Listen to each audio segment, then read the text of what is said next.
This is TJ of AIM Global, isa sa mga marketing team nyo. And ngayon, nandito ako ngayon sa Davao. Kasama ko ang isa sa mga top earners natin sa AIM Global. So, ma'am, pakilala ka naman. Hi, I'm Evelyn Madayag.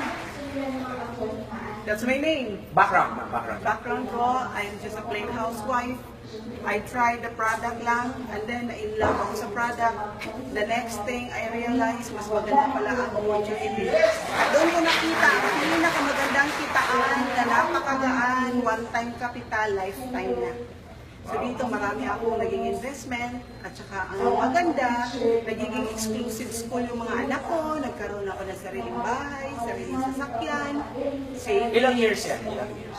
For almost 6 years. 6 years gawin. Pero ma'am, bakit AIM Global ang pinili mong business? Ganito. Kasi marami namang pwedeng gawin, di ba? Yes. Marami pwedeng gawin. I've tried traditional, pero the problem with traditional, masyado siyang mataas ang risk. Tapos, pagka wala ka nang balikan. Unlike in global, pagod ka, naghinto ka, pagbalik mo, nag-antay pa rin sa in global. Ano mga business na try mo?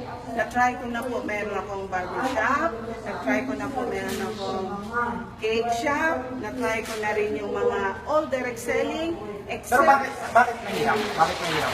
nakita ko doon, solo ka nagtatrabaho. Unlike dito, teamwork. Nagtutulungan kayo, you're working as a family. Ang maganda sa global, mga may-ari, tumutulong. Hindi ka tatantanan na pinikayayaman. Pero anong sekreto mo? Tingin mo bakit? Ilan ang downlines mo? Huwag natin pag-usapan gano'n Okay. Kasi basta nakabili siya ng bahay. Ganun. So more or less, ang downlines mo ay Mga 10,000 downlines, 10,000 including downlines. Nigeria. okay. Ano ng bansa meron ka? Qatar, Saudi, Japan, Japan. Korea, Taiwan, whole Philippines, Nigeria of course, siyempre. Anong advice mo sa mga member na? Sa mga member na, Paano sila? Anong tips mo sa kanila? tip ko sa mga member na wag lang huminto. Dire-diretso, maniwala sa company, maniwala sa training, laging sundin kung ano ang tama. Gumawa ka ng tama, matapos ka ng maganda.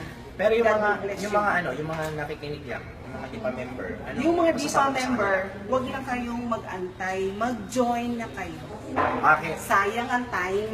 Tama. Sayang ang time, no? So again, this is TJ Villanueva, isa sa mga marketing team nyo dito sa Intro. Power.